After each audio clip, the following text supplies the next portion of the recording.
내가 길들인 것은 영원히 내 책임이 되는 거야.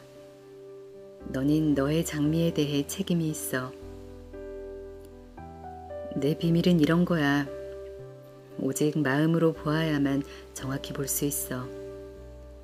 가장 중요한 것은 눈에는 보이지 않는 법이야. 마음이 중심을 잃고 흔들릴 때마다 나를 붙잡아주고 위로가 되어준 어린 왕자 속 문장들입니다. 생텍쥐페리는 비행기와 함께 지구별을 떠났지만 이 문장들은 영원히 모두의 가슴에 남았는데요.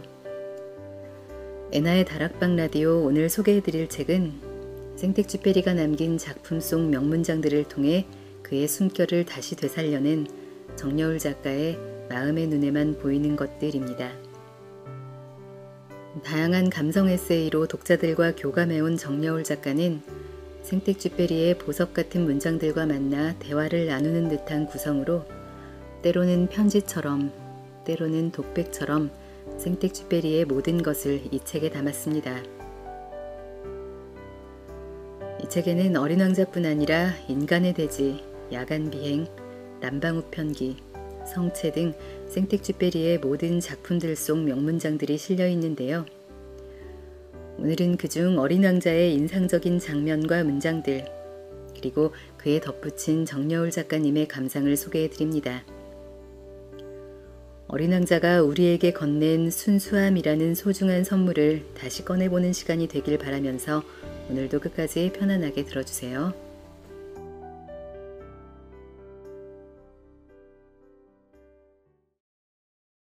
첫날 밤, 나는 사람들이 사는 동네에서 수천 킬로미터나 떨어져 있는 사막의 모래밭에 누워 잠을 청했다.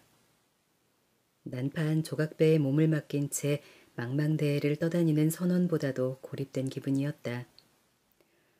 그러니 동틀 무렵 독특한 음색의 나지막한 목소리가 나를 깨웠을 때 내가 얼마나 놀랐겠는가. 그는 말했다. 저 괜찮다면 나에게 양 한 마리만 그려줘. 뭐라고? 양 한 마리만 그려달라고. 나는 벼락이라도 맞은 듯 펄쩍 뛰며 일어났다. 나는 눈을 깜빡거리며 찬찬히 주변을 둘러보았다. 아주 특이한 모습을 한 작은 아이가 엄청나게 진지한 얼굴로 나를 살펴보고 있었다. 아무런 꾸밈 없이 서로에게 말 걸기. 살아남을 수 있다는 어떤 희망도 눈에 보이지 않는 상황에서 사막 한복판에 드러누워 잠을 청한다는 것은 어떤 느낌일까? 이 막막한 느낌을 상상하자마자 불쑥 낯선 소년 하나가 다가온다. 어린 왕자가 내 마음속으로 성큼 걸어 들어오는 순간이다. 밀밭처럼 황금빛으로 빛나는 머리칼에 아무것도 제대로 찌를 수 없을 것 같은 연약한 칼을 손에 쥐고 어깨에 별장식을 마치 천사의 날개처럼 눈부시게 매단 신비롭고 아름다운 소년이. 우리는 보통 처음 만날 때 틀에 박힌 인사말로 대화를 시작하곤 한다. 안녕하세요. 반갑습니다. 처음 뵙겠습니다. 날씨가 참 좋죠? 오늘은 비가 올 것 같네요. 하지만 어린 왕자는 단도직입적으로 자신이 지금 이 순간 가장 원하는 것을 처음 보는 아저씨에게 말한다. 하필 그가 사하라 사막에서 비행기 사고를 당해 아무런 대책 없이 모래 위에 벌러덩 누워 절망에 빠져 있을 때 어린 왕자는 무슨 일이냐, 아저씨는 왜 여기 있냐라고 묻지 않고 대뜸 양 한 마리만 그려달라고 말한다. 이런 맑고 투명한 대화를 나눠본 것이 얼마나 오래되었는지, 우리는 언제쯤 어린 왕자의 해맑은 화법으로 거리낌 없이 서로에게 말을 걸 수 있을까? 어린 왕자, 너의 조그마한 별에서는 의자를 몇 발짝 옮겨놓기만 해도 원할 때마다 석양을 바라볼 수 있었다지. 어느 날에는 해지는 모습을 44번이나 봤어. 그리고 잠시 후 이렇게 말했다. 아저씨도 알 수 있겠지. 아주 슬플 때는 누구나 해지는 모습을 보고 싶어 한다는 걸. 얼마나 슬펐기에 해지는 풍경을 44번이나 본 거니.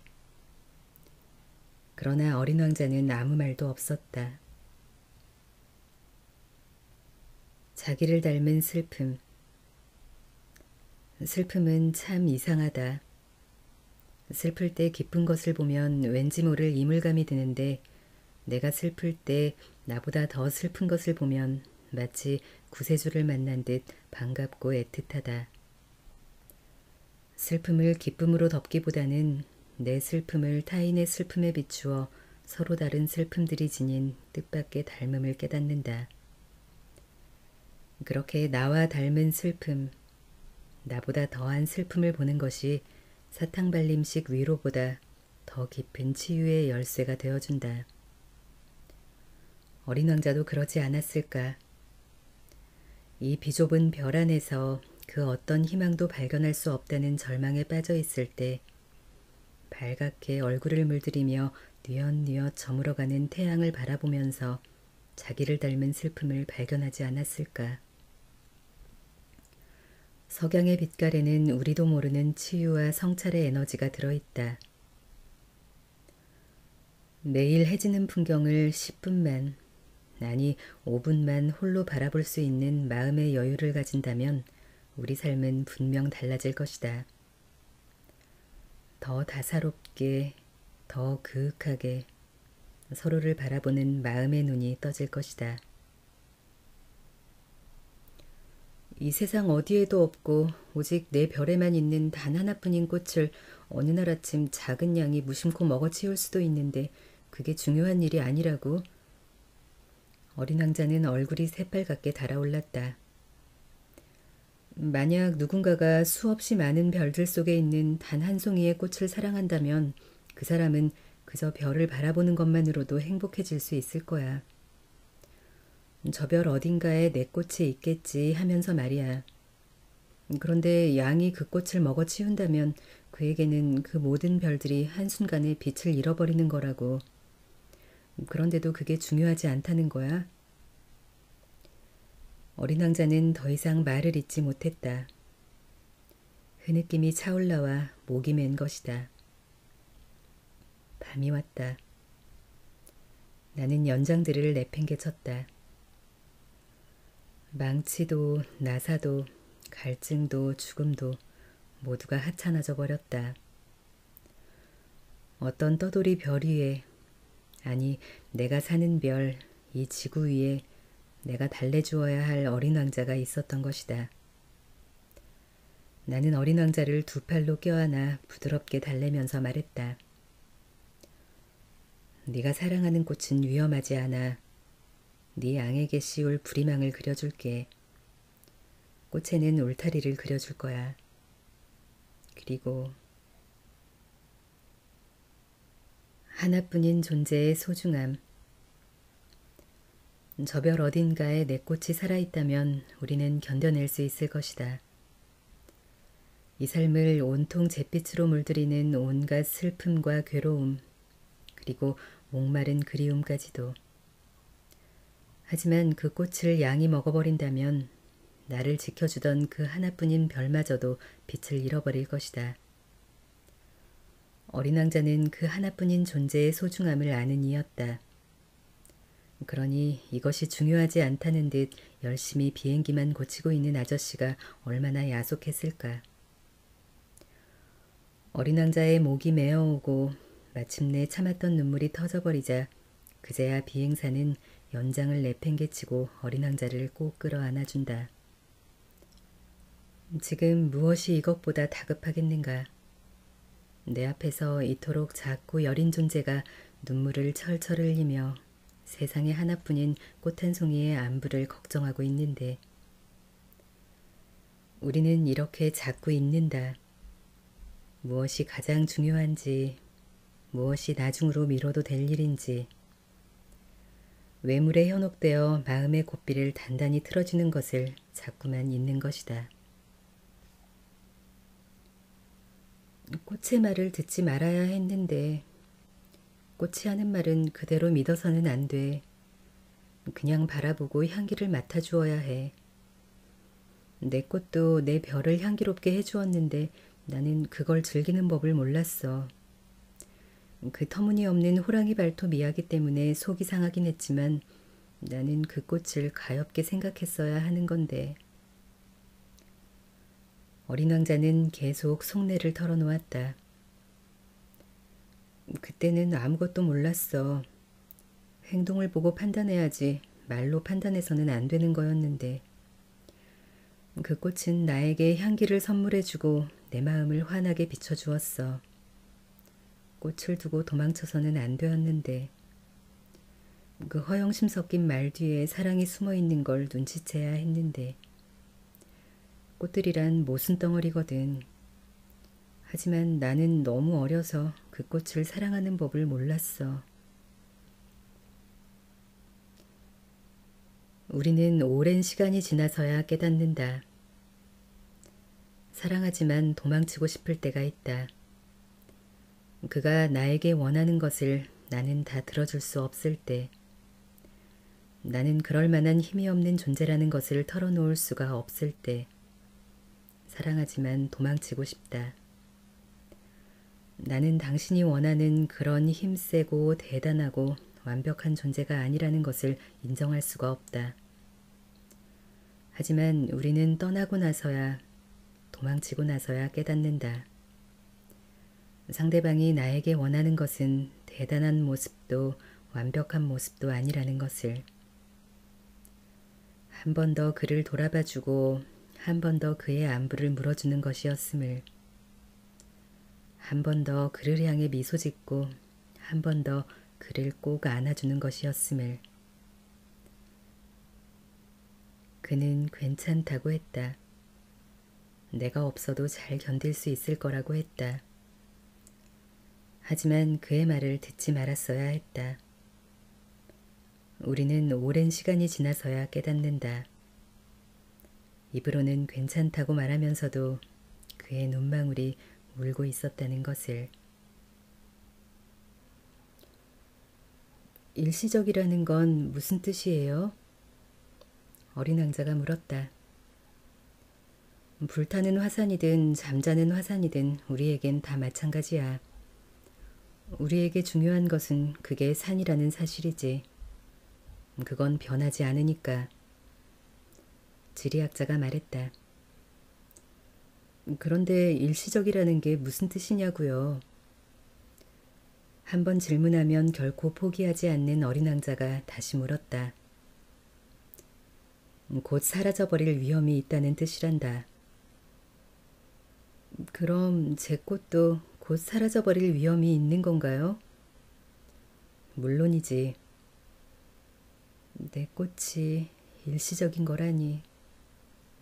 어린 왕자는 생각했다. 내 꽃이 세상에 대항할 무기라고는 겨우 가시 4개뿐인데 그런 꽃을 혼자 내버려 두고 떠나오다니. 어린 왕자는 처음으로 후회라는 감정을 느꼈다. 살아있음으로 서로 사랑한다. 우리는 이 땅에 살아있다.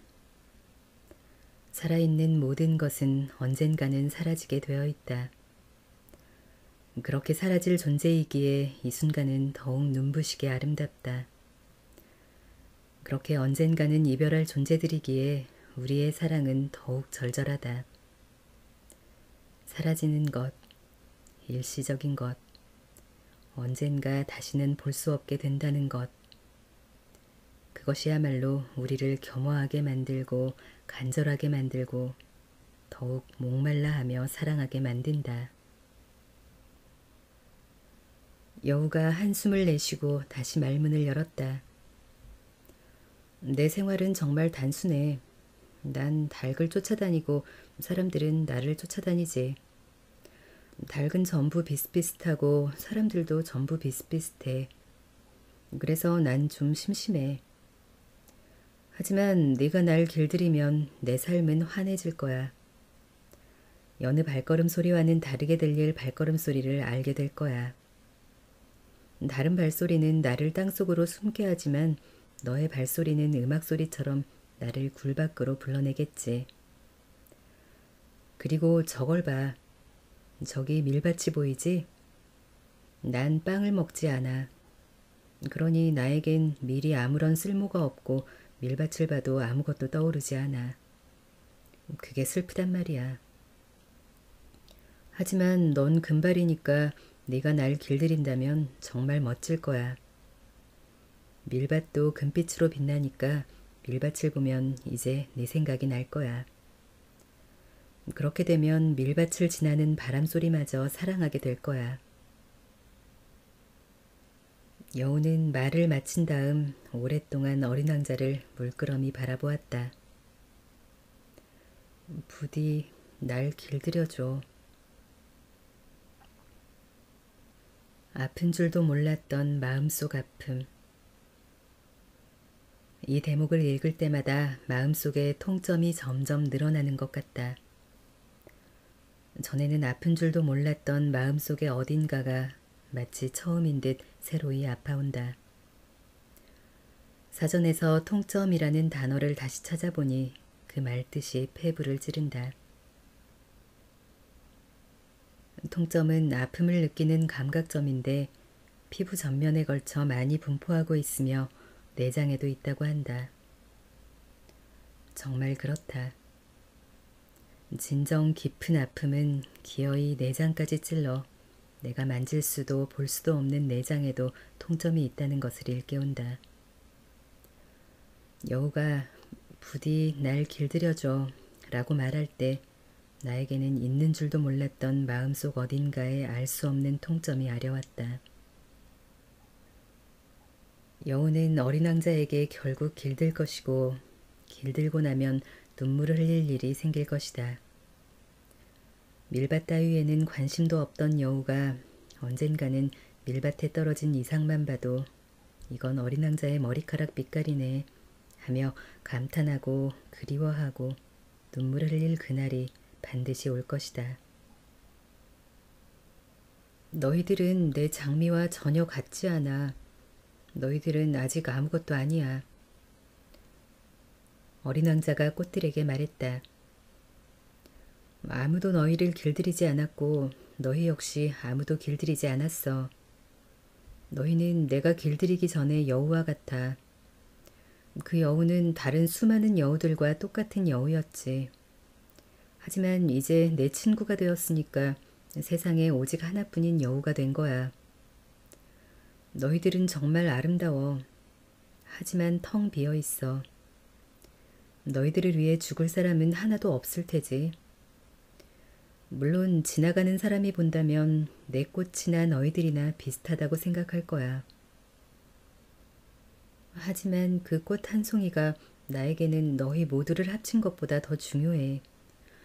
내가 물을 주고 유리덮개를 씌워주고 병풍을 쳐서 보호해준 꽃은 그 꽃뿐이니까. 사람들은 이 진실을 잊어버렸어. 하지만 넌 잊지 말아야 해. 언제나 네가 길들인 것에 책임을 느껴야 해. 넌 네 장미에 대해 책임을 느껴야 해. 여우가 말했다. 나는 내 장미에 대해 책임을 느껴야 한다. 잊지 않으려고 어린 왕자는 되뇌었다. 인생에서 가장 소중한 것. 여우는 인생에서 가장 소중한 것을 알고 있다. 삶을 아름답게 만드는 것은 나와 다른 존재와의 관계 맺음이라는 것을. 그 관계를 진정으로 오래가게 만드는 원동력은 일시적인 호감이나 상대방의 매력이 아니라 그 사람을 위해 내가 쓴 시간이라는 것을. 나의 취향에 맞게 타인을 길들이는 것이 아니라 있는 그대로의 그를 조건 없이 받아들이는 것. 단지 그와 함께 있는 시간만으로도 인생의 축복을 느끼는 것이 바로 이 소중한 길들임의 본질이라는 것을. 그가 어려워지면 그를 버리는, 그가 귀찮게 하면 애정을 철회해버리는 인스턴트식 사랑은 결코 길들임이 아니다. 한 번 마음을 준 관계에 대해서는 그것이 우정이든 사랑이든 존경이든 끝까지 그 감정에 대해 책임을 지는 것. 상대방을 향한 무한한 책임감만이 우리를 이 힘겨운 관계의 불안과 중독에서 구원해 줄 것이다. 사랑을 해본 사람은 안다. 사랑의 책임이란 외부에서 주어지는 사회적인 의무와 달리 전적으로 자발적인 구속이라는 것을. 내가 원해서 그에게 묶이고 내가 원해서 그의 모든 걱정에 매달리는 것. 내가 시작했지만 내가 끝낼 수도 없는 그 멈출 수 없는 끌림. 그것이 벗어날 수 없는 사랑의 굴레임을. 밤이 되면 하늘의 별들을 바라봐. 내 별은 너무 작아서 지금은 어디 있는지 가르쳐 줄 수 없지만 오히려 그 편이 나아. 내 별은 아저씨에게 수많은 별들 중 하나가 되는 거야. 그럼 아저씨는 어느 별을 바라보더라도 금세 행복해질 거야. 그 별들은 모두 아저씨의 친구가 되는 거니까. 참, 아저씨한테 선물할 게 있어. 사람들은 모두 별을 보지만 그건 똑같은 별들이 아니야. 여행하는 사람들에게 별은 길잡이가 되어주지. 하지만 어떤 사람들에게는 별들이 그저 희미한 불빛에 지나지 않아. 학자들에게는 풀어야 할 문제들이고 사업가에게는 황금덩어리로 보이겠지. 하지만 별들은 말이 없어. 아저씨는 어느 누구도 갖지 못한 별들을 갖게 될 거야. 무슨 뜻이야? 아저씨가 밤하늘을 바라볼 때면 내가 그 별들 중 하나에 살고 있을 테니까. 내가 그 별들 중 하나에서 웃고 있을 테니까. 아저씨에겐 모든 별들이 다 웃고 있는 것처럼 보일 거야. 그러니까 아저씨는 웃을 줄 아는 별들을 갖게 되는 거야. 어린 왕자의 별. 어린 왕자는 영원한 이별을 준비하면서도 자신의 아픔보다는 아저씨의 아픔을 걱정한다. 아저씨가 자신의 사라짐을 너무 아파하지 않도록 미리 슬픔의 예방주사를 놓는다. 내가 내 별로 다시 돌아간다면 아저씨는 누구도 갖지 못한 별을 갖게 될 거라고. 세상에서 단 하나뿐인 장미를 사랑하는 어린 왕자의 별을. 아저씨가 밤하늘을 바라볼 때마다 유독 환하게 미소 짓는 별을 발견한다면 그건 바로 어린 왕자의 별일 거라고. 이 외로운 아저씨는 이제 어둠 속을 혼자 날아도 무섭지 않을 것이다.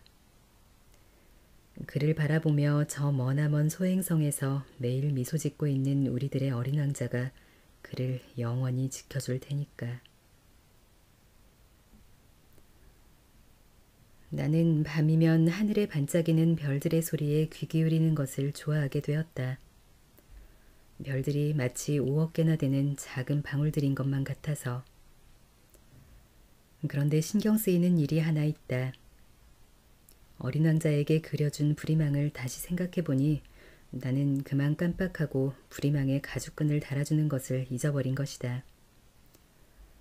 그는 그 부리망을 끝내 양에게 씌우지 못할 것이다. 그래서 나는 속으로 궁금해한다. 어린 왕자의 별에서 대체 무슨 일이 벌어질까? 양이 꽃을 다 먹어치워 버렸을지도 몰라. 때로는 이런 생각도 해본다. 그럴 리가 없어. 어린 왕자는 밤마다 꽃에 둥근 유리덮개를 씌워주고 양이 달려들지 못하게 잘 돌보고 있을 거야. 그렇게 생각하면 나는 행복해진다. 그러면 모든 별들도 따라서 빙그레 웃는다. 또 때로는 이렇게도 생각한다. 어쩌다 한두 번은 방심할 수도 있을 텐데 그러면 끝장이야. 어느 날 밤 어린 왕자가 둥근 유리덮개를 씌우는 것을 잊어버렸거나 아니면 밤에 양이 소리 없이 밖으로 나온다면. 이런 생각이 들 때면 5억 개의 작은 방울들은 모두 눈물방울로 변해버린다. 사랑이란 이런 것이다. 어린 왕자의 걱정이 내 걱정이 되어버리는 것이다. 사랑이란 그런 것이다. 그저 마냥 기쁜 것이 아니다. 그 사람의 모든 걱정이 곧 내 걱정으로 번지는 것이다. 그 사람이 신경 쓰는 것, 그 사람이 아파하는 것, 그 사람이 견뎌야 할 모든 인생의 짐이 바로 내 것이 되는 것이다. 그것이 결코 싫지 않은 것이다. 외로울수록 밤하늘의 표정이 잘 보인다. 고독할수록 별들의 웃음소리가 잘 들린다. 밤하늘의 별이 웃고 있다. 울고 있다. 웅크리고 있다. 날아가고 있다. 가끔 나에게도 그것이 보인다. 어린 왕자처럼 해지는 풍경을 보기 위해 적어도 44번쯤은 의자를 옮기고 싶은 그런 날, 어린 왕자의 별에 두고 온 장미의 안부를 걱정하느라 한숨도 잘 수 없는 그런 날, 오직 나를 향해서만 환하게, 오직 나를 향해서만 배타적으로 웃어주는 나만의 별이 내게도 있을 것만 같다. 어린 왕자가 이 지상에 나타났다가 사라진 곳이 바로 이곳이다. 이 장면을 자세히 기억해 두었다가 언젠가 여러분이 아프리카의 사막을 여행하게 되면 이 풍경을 확실히 알아볼 수 있기를 바란다. 그리고 혹시 그쪽으로 지나가게 된다면 제발 부탁이니 서두르지 말고 바로 별 아래에서 조금 기다려보기 바란다. 그때 만약 어떤 아이가 여러분에게 다가온다면, 만약 그가 웃는다면, 만약 그 아이의 머리카락이 금빛이라면, 만약 묻는 말에 그가 잘 대답을 하지 않는다면 여러분은 그가 누구인지 금방 알아챌 수 있을 것이다.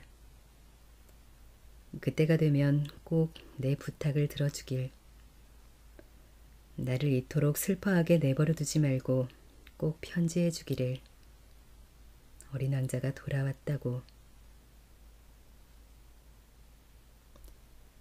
10년 뒤에도 또 10년 뒤에도